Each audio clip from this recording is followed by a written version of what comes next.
Welcome to the Warehouse Diaries. In this episode, we're opening up about the 3 biggest mistakes we made when starting our business. We'll also share some business tips that we wish we knew earlier. Yeah, so let's get into it. Let's start off with our 3 biggest mistakes. The first mistake I made was not having a marketing plan, which obviously led to me not having a single order for an entire month. I did Google how to write a business plan. I came up with a document that was like 10 pages long, got up to step 5 and just gave up. It was honestly not entirely relevant to what I was doing. The most important thing is knowing your product, what service you're providing, and how it's better than other businesses that already exist out there. The main thing is you don't need a business plan, but what we do recommend is doing market research before you start your business. Because like you said, you need to find your own USP, which we do feel is important to stand out in the market. I feel like if we were to start business again, we would definitely focus on our launch strategy, because instead of waiting 1 month to get your first order, you would have a better launch and you wouldn't have to wait that long to get your first customer. And another marketing mistake we made was sending out PR to influencers, which I personally think is the biggest waste of time and money that you can do. When we first started out, we just sent our product to influencers, and these were quite big mega influencers. Most of them do have management, and the chances of getting your product to them is very slim. So I think a better way to allocate your resources, your time and money is to not rely on influencer marketing, because you're not going to get high ROI or any ROI. They're not going to convert for you. And especially as a small business, you need that conversion. Yeah, I think influencer marketing, it can be great for brand awareness, but when you're just starting out, it's not the most effective. And again, I think you need the sales to keep your business going. There's no point in having people know about your brand and not having enough money to keep your business going.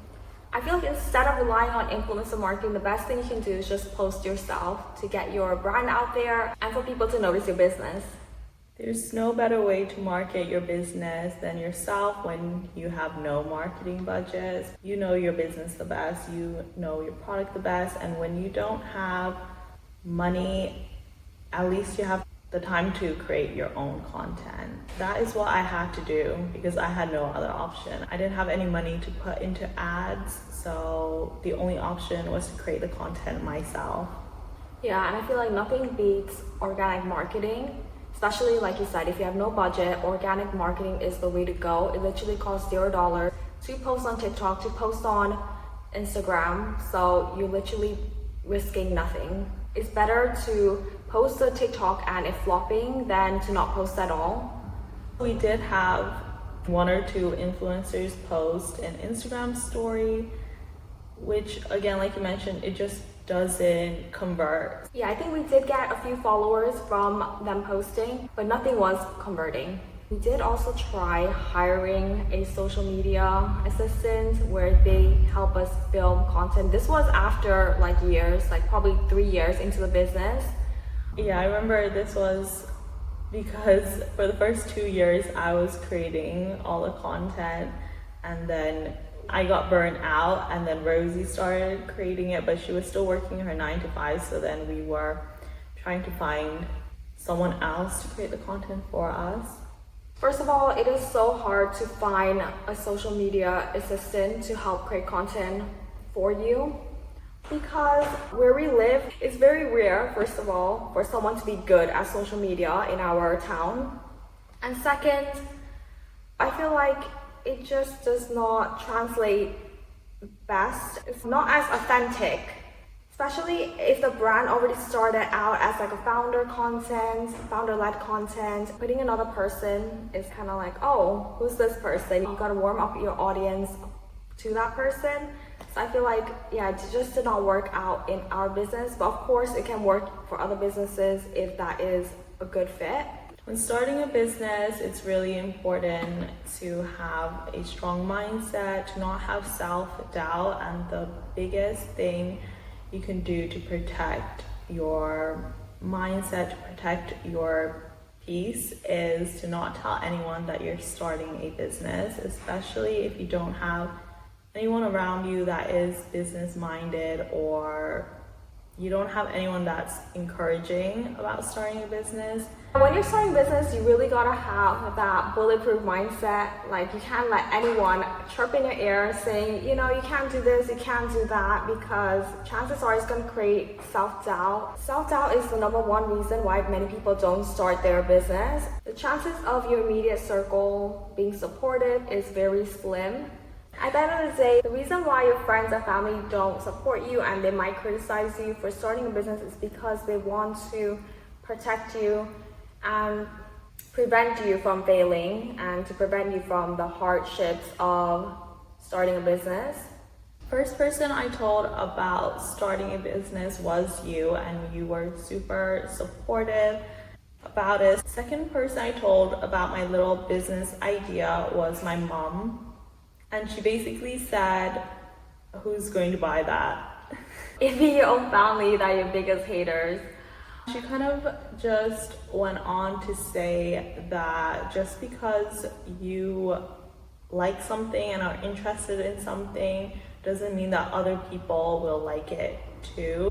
So obviously that put a little bit of a damper on my mood, and obviously I didn't listen to her because I just went on to do it. But I think if I was in a mindset where I was beginning to start doubting myself, then I wouldn't have started my business. So after I told my mom, I just didn't tell anyone else, because I thought I don't want to hear other people's opinions if they're not going to be positive and supportive. Even when you're telling me that you're starting a business, you did not tell me in full detail what you're going to do, like how you're going to sell the products and everything. So the key point is to just work in silence and just keep doing what you're doing, and don't let anyone stop you, because your self-belief is like the most important thing. Yeah, sometimes having too many opinions can make you go back and forth on your decisions and just prolong you starting your business. Also, another thing is, don't expect your friends, your family to be supportive, because chances are that they're not going to be supportive. That's just the harsh truth. And that doesn't even matter, because your main demographic, like your first customer, is probably not going to be your friends or family. You just gotta ignore all the white noise and just focus on you and your business. Our third business mistake was not paying ourselves earlier. So yeah, when did you start paying yourself? I think I started paying myself after two and a half years maybe. It was after you quit your job and you started taking a salary from the business. And I remember you saying to me, if you're paying me, why don't you pay yourself? And my accountant would also always tell me, like, just take out a director's salary, which is like £12,000 a year. And yeah, I finally did that after ages. And I think because I would always listen to other people who started a business, and they would say you need to reinvest 100% of your revenue, of your profits back into the business, and that was what I was doing. I was buying stock and investing everything back into the business. But if your cash flow is good from the beginning, or after a year, I think you should just pay yourself. Like, why not? It's important to be tax efficient. I didn't know anything about that at the beginning. Even when my accountant would tell me things, it would just go in one ear out the other, because I was just focused on growing the business, and that was all I cared about, all that I was obsessed with. In hindsight, I definitely should have started paying myself earlier and also more, just because you're putting so much effort into the business, so why not reward yourself for that effort? You shouldn't put everything into your business and expect nothing back. I think is important. Obviously, be smart about it. You need to pay everything off before you pay yourself. But if you come to the end of your company tax year and you have the profits, then you should pay it out in dividends to yourself and just do what makes financially the most sense for your business. Another business mistake I almost made was getting an accountant that just didn't understand my business at all. I remember having an hour phone call with this accountant that was just asking me questions that I had no idea how to answer just because they were not relevant to my business at all. I think a lot of small businesses are like plumber, hairdresser, service-based businesses, and I don't think he knew what like an e-commerce business was, or buying stock internationally and all that entails, and that was just a huge headache. Coming off that call and just feeling so disheartened and so confused and thinking like, what were we just talking about? I was just in complete disarray. It's so important to find an accountant that does specialize in what type of business you're in so that they can give you the correct advice. Now we'll move on to sharing some tips we have if you're thinking of starting your own business. So the number one tip we have is to trademark your brand name. Yeah, trademarking is so important. Just like a financial accountant, you need to make sure you also have all the legal aspects covered. So we did not initially trademark our name. We only did this when we were like 3 or 4 years into the business. So don't make that mistake that we did, because someone could have trademarked your business name and you wouldn't have known. Just because you started your business first and you started using that name first, it means nothing, and they have the legal right to use that. We've seen other businesses trademark their business 2 years, 3 years later, and then they've had to go and do a whole rebrand of their business, which can cost a lot of money. It's just not worth the headache. So 100% you need to trademark. Even if you don't know what exact business or when you're going to start business, if you already have the name and you are sure that's going to be your business name, then just go ahead and pay that 100, 200 pounds it costs to trademark the name, because by the time you eventually start your business, someone else could have already taken it, and then you have to go through the hassle of thinking of another new name. Another tip that's so important is to always start your business even when you're not ready. I know we were talking about before how I wish that I had a marketing plan, which is super important, but also you just need to start your business. That is actually the number one most important thing. You need to not aim for perfection, because you will never get there. You just need to start, and then eventually you might want to completely change your product because of the customer feedback you get, or just improve your service. So you don't need to think everything has to be perfect, because what's perfect in your eyes doesn't mean that the customer is going to think is perfect. So you need to be adaptable and flexible, and you need to look back from your business like 1 year ago, 2 years ago, and just cringe at what you did and just think that does not look good, that does not look professional, or whatever criticism you have, that means that you've improved. And I think if you're so hard on yourself, so hard on your product, on your business, then you're just going to nitpick everything. You're just not going to start the business. Yeah, don't spend a lot of money on your branding, your packaging, because first of all, packaging just gets thrown out, so it's not as important as you think. And the website as well, just do the best you can. You don't need to spend hundreds into your website when you first begin, because at the end of the day, your customer just wants to get the product, and everything else can be improved. It's not going to make or break your business. You need to obviously still provide a good service to your customers, but everything can be improved at a later date. If that perfect packaging you want is going to take 3 more months longer to create, or if it's going to cost 10 times more, then is it really worth it? I think the most important thing is to just execute your ideas, don't ponder over it, don't go back and forth. The most successful people are the ones who've done everything yesterday, so yeah, you just need to get the ball rolling and take it as you go.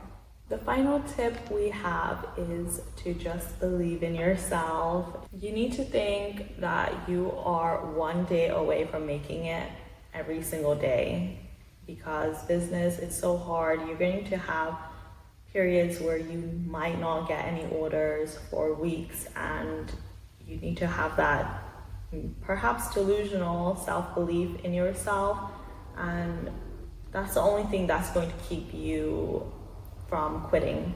When you start your business, do not half-ass anything. If you start a business and think, oh, maybe this will work out, maybe it won't, like you've already lost from the get-go, you gotta think, I'm going to start my business, I am going to be successful, I'm going to have this amount of sales and this amount of customers, and have that true delusional mindset. You need to completely rewire your brain, because if you've been brought up a certain way, if you think a certain way, if you are surrounded by people who live their life in a certain way, then that's who you become pretty much. You are the 5 people you surround yourself with, or whatever that quote is. Another tip is to manifest your goals. Go on Pinterest, journal your ultimate goals and your dreams, and that will help you make you feel like your dream is actually achievable. And by doing so, you are thinking in abundance and having an abundant mindset, which I think is so important. So when you're starting a business, a lot of people will criticize and say, why are you starting a business? That market is so saturated. How are you going to differentiate yourself? That is a scarcity mindset. You need to place yourself in abundant mindset, thinking there is so many people in this world, there are so many businesses in this world that are successful just like mine, and just keep going at it over and over again until you 100% believe it.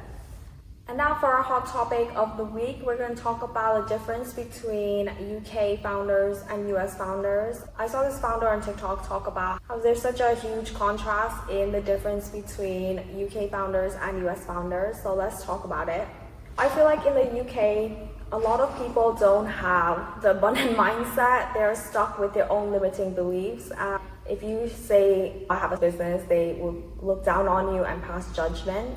And I feel like that is not really truly the case in America, where they kind of value entrepreneurship and they value people working for themselves. I think there are so many different factors that contribute to that mindset. Obviously, the US has a much larger population than the UK, and I think the UK, there is a scarcity mindset. There is that feeling perhaps that there can only be so many businesses that are successful in a certain field, because there is that limited amount of people that you can have as customers. And heard people in Australia as well talk about tall poppy syndrome, which is when people want to see you do well but not better than you.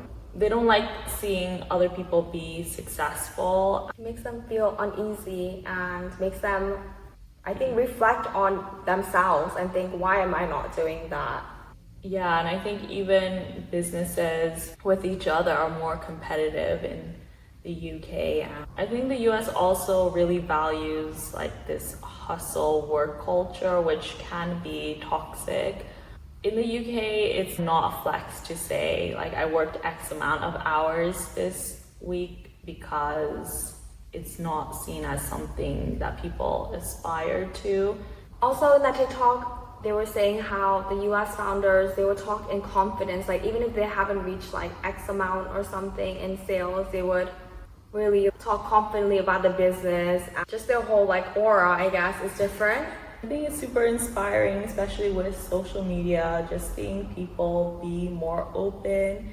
Even in the UK, entrepreneurs are sharing their journey. That is so helpful, and hopefully, yeah, in the UK, we can be more transparent about just business and money and how to become successful. I think usually people shy away from talking about that because you are going to be met with judgment and criticism and people deciding whether you are worthy of that or whether you deserve it. But hopefully we'll see, that attitude and mindset shift. Yeah, definitely, because with social media, if you see someone who is successful, then it kind of gives you that self-belief. Oh, I can do that as well. Like if they can do it, I can do it as well. So I think we definitely need to show more of that side here. To finish it off, let's talk about what we've been obsessed with this week. So I've been obsessed with my Kindle. Well, it's actually your Kindle. I just steal it. But yeah, I've been enjoying reading books on there. I usually always think it's a bit weird reading books on your Kindle, but I've been really loving it. And what have you been obsessed with? I'll share a book that really helped me at the beginning of starting my business with my mindset. The book is called Think and Grow Rich. I would really recommend anyone who's thinking of starting a business or who wants to change their mindset on how they think about money. And yeah, that's a book that helped me. I still go back to that book from time to time whenever I want to set my goals and my manifestations. So yeah, I hope you enjoyed listening to this podcast. If you're watching on YouTube, subscribe to our YouTube channel, like the video, and if you're listening on Apple Podcasts or Spotify, please leave a review with 5 stars. We would appreciate that so much. It would help us out a lot. So see you in our next podcast. Bye.